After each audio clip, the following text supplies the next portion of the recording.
പക്ഷെ ഇവിടെ കോർപ്പറേഷൻ നൽകിയിരിക്കുന്ന 90 വണ്ടിക്കും സെയിം ഒറ്റ വിലയാണ്.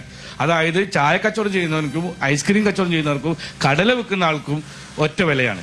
ആ വിലയുടെ വ്യത്യാസം, അതായത് ചായക്കട നടത്തുന്ന ആളെ വാഹനത്തിൽ 46,000 രൂപയുടെ ഇന്റീരിയൽ ഉണ്ട്. ഞാൻ രേഖാമൂലാണ് സംസാരിക്കുന്നത്, വേണമെങ്കിൽ ജസ്റ്റ് 2 മിനിറ്റ് കൊണ്ട് തരാം. ഈ ക്യാമറ ഒന്ന് ഞാൻ പറയട്ടെ, ഈ ക്യാമറ ഒന്ന് അങ്ങോട്ട് പോയാൽ നിങ്ങൾക്ക് കാണിക്കാനും പറ്റും, അത് കാണാനും പറ്റും, ഈ വിഷയം ഇവിടുന്ന് കാണാനും പറ്റും. ഒരു വാഹനത്തിനകത്ത് 44,000 രൂപയുടെ ഇന്റീരിയൽ ഉണ്ട്, GST ഉൾപ്പെടെ. അതേ വാഹനം തന്നെ കടല വെക്കുന്ന ആൾക്ക് ഇതൊന്നും 44,000 സാധനം ഇല്ല.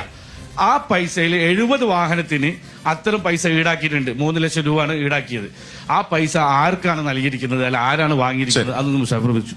ഇർഫാന്റെ വളരെ സദസ്സിലിരിക്കുന്നുണ്ടെങ്കിലും ഈ നഗരത്തിലെ സജീവ കോൺഗ്രസ് പ്രവർത്തനം ഈ 5 കൊല്ലക്കാലം കോർപ്പറേഷനെതിരായി സമരം നടത്തുന്ന പ്രവർത്തനം കൂടിയാണ്.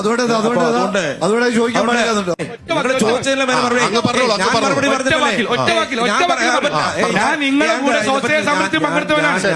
നിങ്ങളെ കൂടെ സോഷ്യൽ സമരത്തിൽ പങ്കെടുത്ത് ജയിക്കുന്നവനാണ്. ശരി, അല്ല ഒരു പ്രശ്നത്തിലേക്ക് പോലെ അല്ലല്ല പ്രശ്നത്തിലേക്ക് പോലെ അല്ലല്ല ഒരു പ്രശ്നത്തിലേക്ക് പോലെ അല്ലല്ല പ്രശ്നത്തിലേക്ക് ഒരു പ്രശ്നത്തിലേക്ക് പോലെ പ്ലീസ്